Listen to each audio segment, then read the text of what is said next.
Hello, ladies and gentlemen. This is Javier with The Real Javier Novo, a platform where we apply the principles of philosophy, spirituality, and mysticism to rapid lifestyle transformation. And going back to the three top books that I recommend, the greatest books, the books that are going to transform and revolutionize your life when you read them with understanding, when you continue to go back to them and return to them again and again for wisdom. And we already went through the dialogues, or rather, we already went through the handbook of Epictetus, and you should read the dialogues as well if you get the discourses of Epictetus.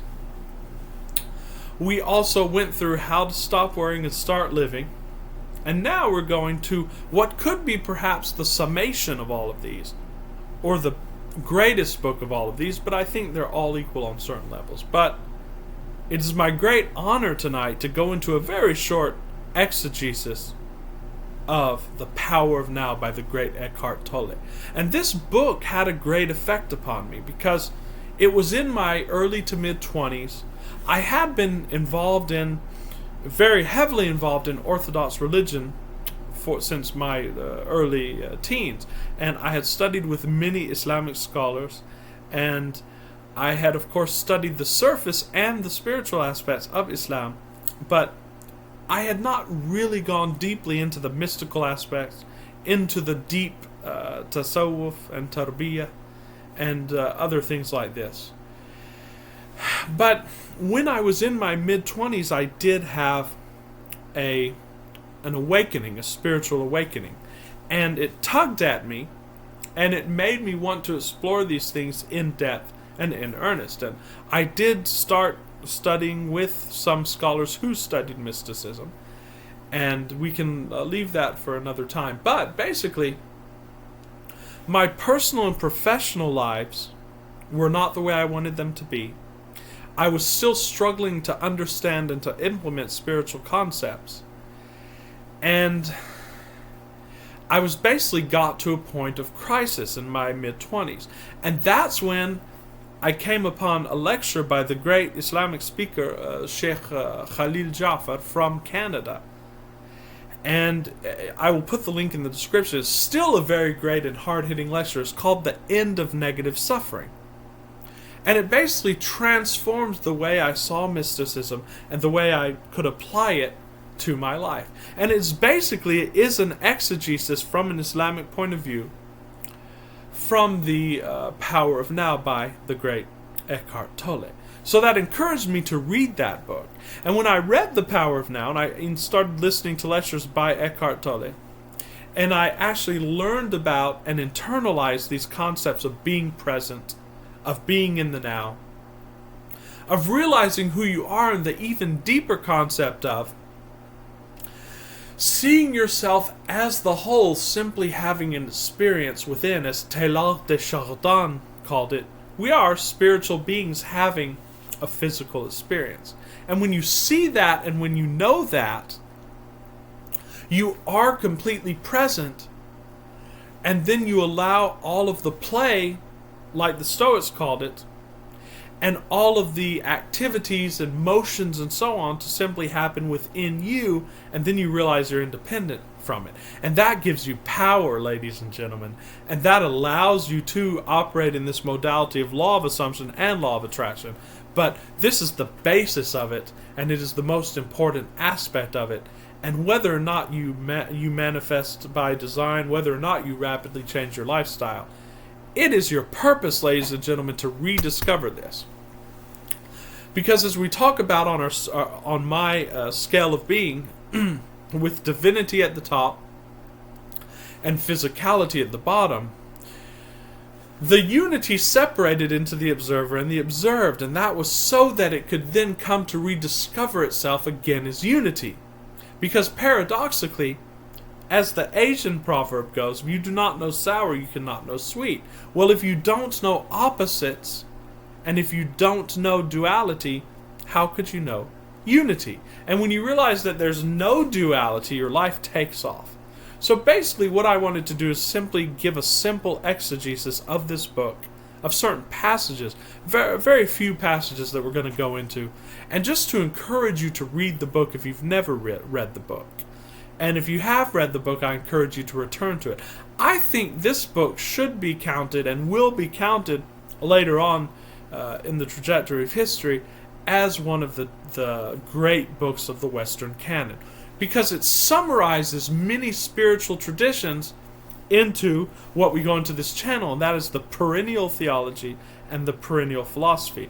The theology and philosophy that was revealed to mankind in different facets and from different points of view, but yet the same truth and the same wisdom. So first of all, I want us to be very present while we're reading this book, because it is, after all, the power of now. And I'm going to give you a challenge after this discussion, and it's going to if you do it, I promise you, you're going to be a different person when you emerge from it, and you're going to be like a magician, quote unquote, in the sense that you will manifest, and people observing you will think you are a miracle worker if you just do this for a month. I'm going to give you that challenge. But I just want to start out getting completely present. So I just want you to sort of observe the space around you.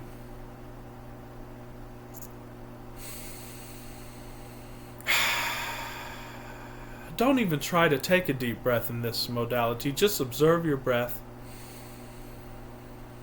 Your breath will naturally just deepen. Just observe your breathing.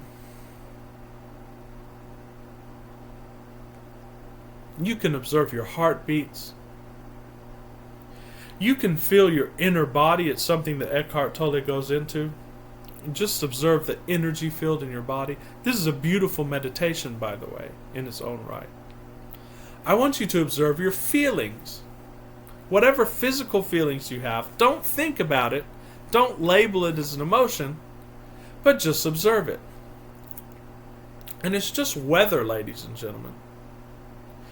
It's like clouds moving through a sky. So it doesn't really matter if there's turbulence or there's nothing, because the absence of that is peace. And there's peace under it, and there's peace around it. I just want you to experience that peace.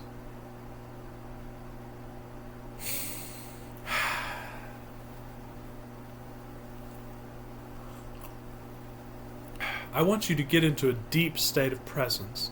You can even pause this video if you really want to get deeply into presence. Because this is a book that you're not reading intellectually.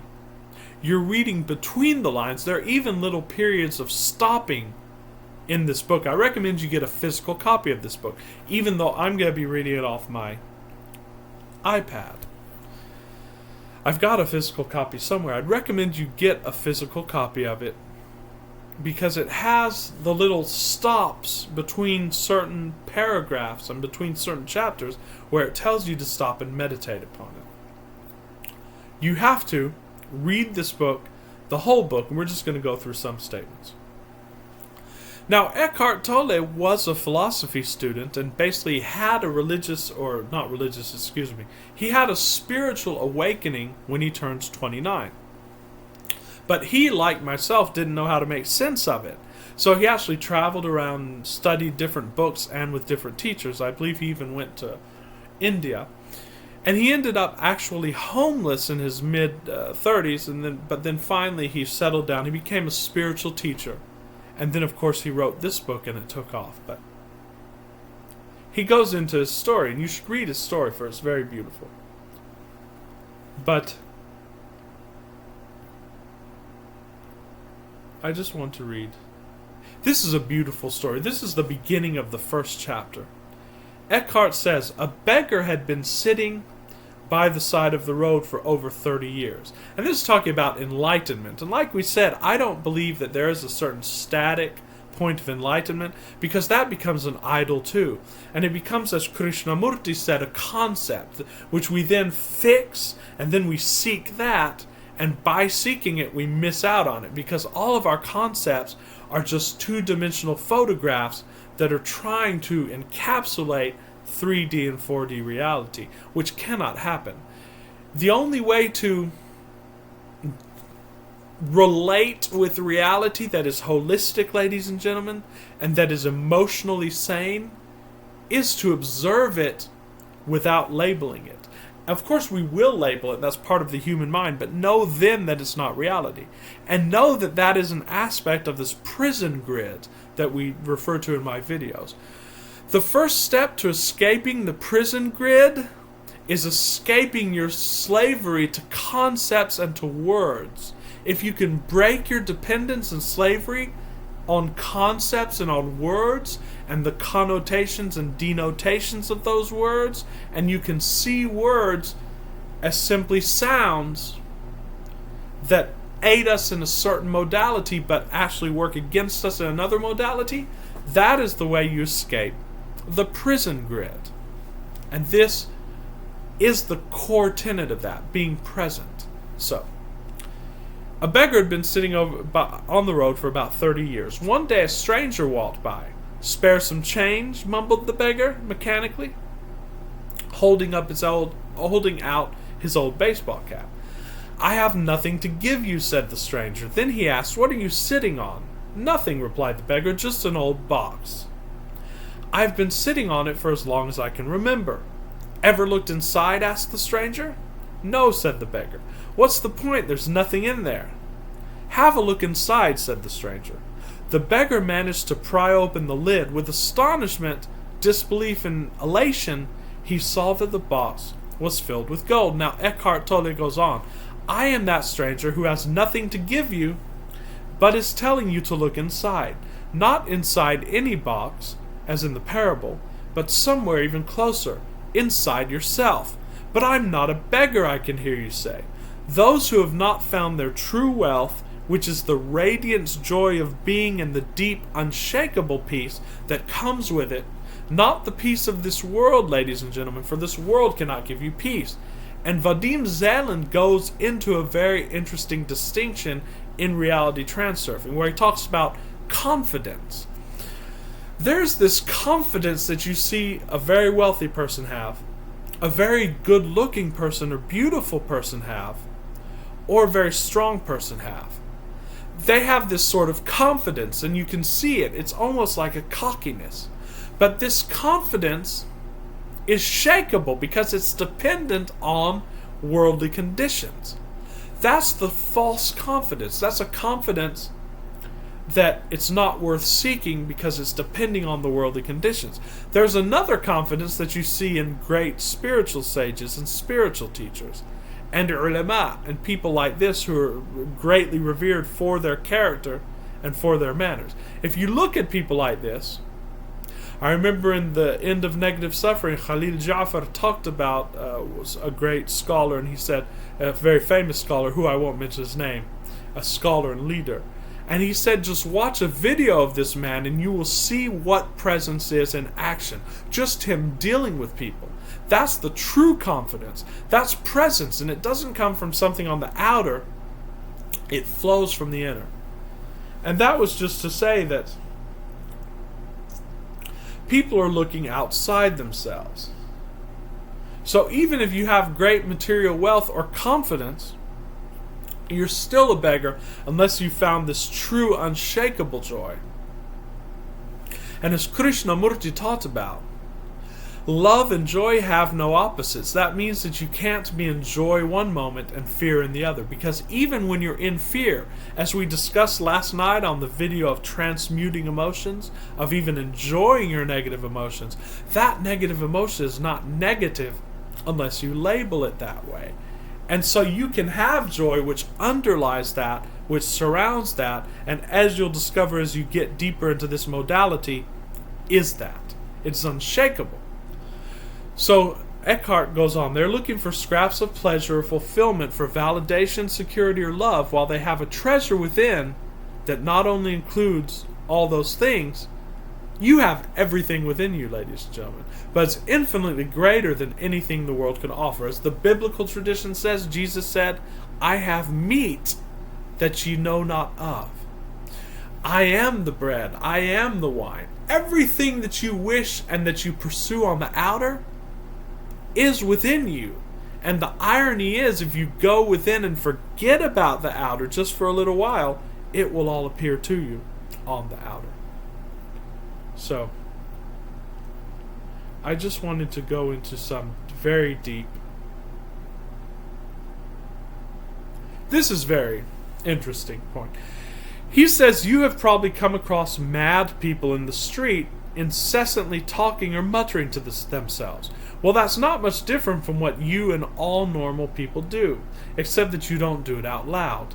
The voice comments, speculates, judges, compares, complains, likes, dislikes, and so on. The voice isn't necessarily relevant to the situation you find yourself in at the time. It may be reviving the recent or distant past, or rehearsing or imagining possible future situations. Here it often imagines things going wrong and negative outcomes. This is called worry. Sometimes the soundtrack is accompanied by visual images or mental movies. Even if the voice is relevant to the situation at hand, it will interpret it in terms of the past. So there's a voice within you, ladies and gentlemen, and a lot of people don't know how to do this. I first learned how to do this listening to Sheikh Khalil Jafar, and also reading The Power of Now, which is metacognition, which is of course taught in many spiritualities. In Islam, in the Sufi tradition, this is called muraqabah, which is you observe your thoughts. You can set up, you can close your eyes, and you can just observe your thoughts and your thinking going on. And when you observe it, ladies and gentlemen, you'll realize that you're constantly talking to yourself in your head. What we teach you to do in this channel, what Eckhart Tolle teaches you to do, is to take control, so to speak. Of course, it's not control, it's not force.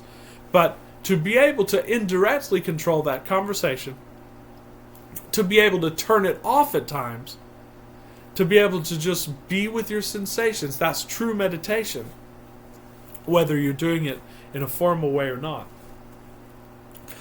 And then to be able to change the self-talk within you and to change the story you're telling yourself. Because until you get a handle on that, until you first of all see what's going on, and until you're able to find, as Eckhart Tolle says, the off button, you won't be able to change the story. So, it's a soundtrack. This is because Eckhart Tolle says this voice belongs to your conditioned mind. And remember, the I am, the top of that scale of being that we created, that we talk about. I am is unconditioned consciousness. Once you are conscious of something, you become conditioned in that. So turning off, so to speak, the speech and the chatter, or going beyond that by observing it, is stepping out of the conditional mind and going into the unconditioned. Or what Joe Dispenza calls the field, where there is no I, there is no thing, there is no where, there is no time. Only in that can we create quantumly.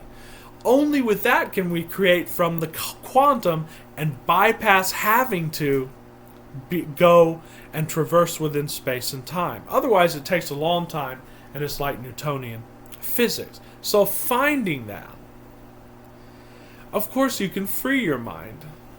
And he goes into this, listen to the voice impartially. And we're going to teach you how to do this here. But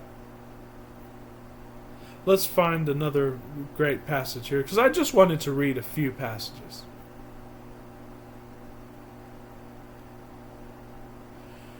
Now he goes and says you need to observe your emotions, and that's the first step to rising above them, to transcending them, and then to allowing them to pass. And he says, if you have difficulty feeling your emotions, we teach you how to do this in this course. If you have difficulty feeling your emotions, start by focusing attention on the inner energy field of your body. Feel the body from within. This will also put you in touch with your emotions. We will explore this in more detail later. But he goes into the inner body. What you do is, you can do it now. If you just sit down, you can close your eyes if that makes it easier. And now just feel as if you're inside your body and you're just feeling that energy field. For some of you, it'll be pulse. You'll feel a tingling feeling. And I don't want you to try to feel something. I want you to basically look at it from the standpoint, and this is from experience of many years of doing this. Look at it from the standpoint of just receiving whatever feeling comes. So you're not trying to feel anything. That would be force. You're just receiving whatever feeling comes, and soon you'll be able to just feel that holistic feeling of the inner body. And I promise you, if any emotional disturbance comes, you'll know it and you'll feel it immediately. Then you'll be able to feel around that, feel under that, and just be completely at peace. Also make sure you feel in your skull, in your head, the whole body from the toes to the skull. It's just a cleansing experience, ladies and gentlemen. It's a beautiful, energetic experience. You can do this many times throughout the day. And for many of you, this will serve as the only meditation you need. Not even a practice, but just you can stop at certain points of the day and get into your inner body. Eckhart said, yes, make it a habit to ask yourself, what's going on inside me at this moment? That question will point you in the right direction. Don't analyze, just watch. Focus your attention within, feel the energy of the emotion. If there's no emotion present, and that's where you will be a lot of the time, neutral, and this is the most beautiful spot, this is the sweet spot for creation. Take your attention more deeply into the inner energy field of your body. It is the doorway into being. So basically he goes into, ladies and gentlemen, how to feel peace. He goes into fear. He goes into how to be present. He goes into accessing the power of now. So, this is another quote from Eckhart. And like I said, we're not going to be able to go through the full book, but I just wanted to give you a few passages, give you the taste of this book, so that you'll be interested in exploring it, and I wanted to give you the gist of that. He talks about spiritual masters now.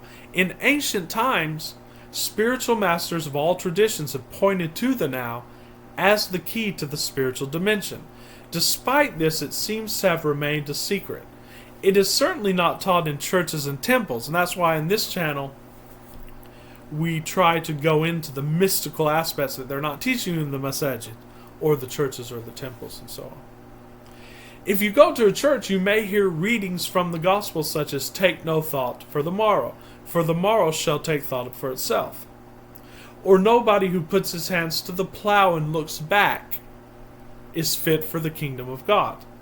Or you might hear the passage about the beautiful flowers that are not anxious about tomorrow, but live with ease in the timeless now and are provided for abundantly by God.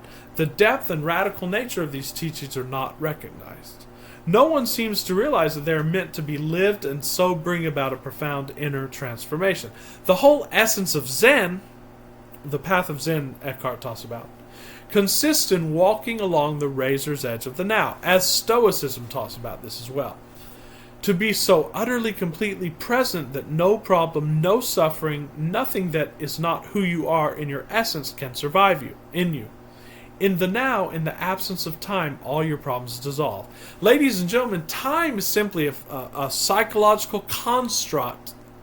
It's necessary to experience our unfoldment in duality, but it need not rule us psychologically, and we can become independent of it. And we can, by the way, expand it and contract it at any time that we wish. We give you the tools to do that in this course. And physicists are just now finding this out. But time is, for the most part, psychological. So, in the now, in the absence of time, all your problems dissolve. So, I want you to just ask yourself right now, and Eckhart asks his students this all the time, is there any problem now? Can you see any problem right now? Can you see any issue right this second? No, you cannot. And of course, he goes into the great Zen master Rinzai, in order to take his students' attention away from time, would often raise a finger and slowly ask, what at this moment is lacking? What at this very moment, this razor's edge second, is lacking? Is anything lacking in this moment? If you're truly and totally present, your answer would have to be nothing. Until thought comes in and says, oh, I need a drink of water or something. Or, oh, I need to scratch this itch. And you can do that, but nothing is ever lacking now. And I think that's the core essence of the book. So the now is also central to the teaching of Sufism, and this is deeply within Islam. Because the Sufis said, you have to be Ibn al-Waqt. You have to be a son of the moment. That means you have to be a son or daughter of the moment, meaning that you have to be completely in the moment to experience that true mu'allaq, or that true connection with Allah subhanahu wa ta'ala. With the connection with God, you have to be in the now. Because if you're anywhere in the future or anywhere in the past, you're going to have thoughts that are going to take you away from Allah. In the Islamic tradition, shirk. And so the only way to fully concentrate in your relationship with the Almighty and knowing your divinity, knowing your core, is by being completely in the now. And it is a beautiful book. We do not have time to even cover half of the passages that I wanted to cover. But I would recommend all of you to read The Power of Now. I'd recommend, if you're interested, watch this lecture by Sheikh Khalil Ja'far. And of course, we're going to be unfolding these concepts in more videos. This was just a video to whet your appetite. And for those of you who have read it before, go back and read it again and practice these principles. Now, the ultimate truth is that you are not this body. And this goes into escaping the prison grid. You're not your body. You're not even your thoughts. You're not your soul. There's something even above all of that, and you could refer to it as spirit. You could refer to it as your ruh. You could refer to it as your inner being. But whatever word you use, there's something that's outside of all of this, ladies and gentlemen. As we went into one of our videos last night, there can be no cause that's in the same realm, so to speak, as its effect. So the cause of everything physical, and indeed even everything that you can sense, the ultimate cause must be outside of it. What you can do is you can recognize yourself. You can see yourself from the point of view of you are the all, simply having an experience through this body. And you do that, you can do that in many ways. First of all, you do it just by being present. And for those of you who want to take this step, I invite you to this challenge. For a month, for 30 days, starting tomorrow, every action you take, and if you fall off, that's okay, just remind yourself to get back on. Every action you take, I want you to do it with complete presence, and I want you to do it with the knowledge that you are outside and above all this, but you're simply having a physical experience. You are spirit having a physical experience. And I want you to totally bring this to the forefront of your recognition. You can do it. So if you're taking a drink, I want you to fully feel you're lifting the cup. I want you to be present with it. And I want you to feel that your spirit having that experience through physicality. If you do that for a month, ladies and gentlemen, start with a week. But if you can do that for a month, your character will be completely changed. You will be living from spirit, and nothing in this world can affect you anymore.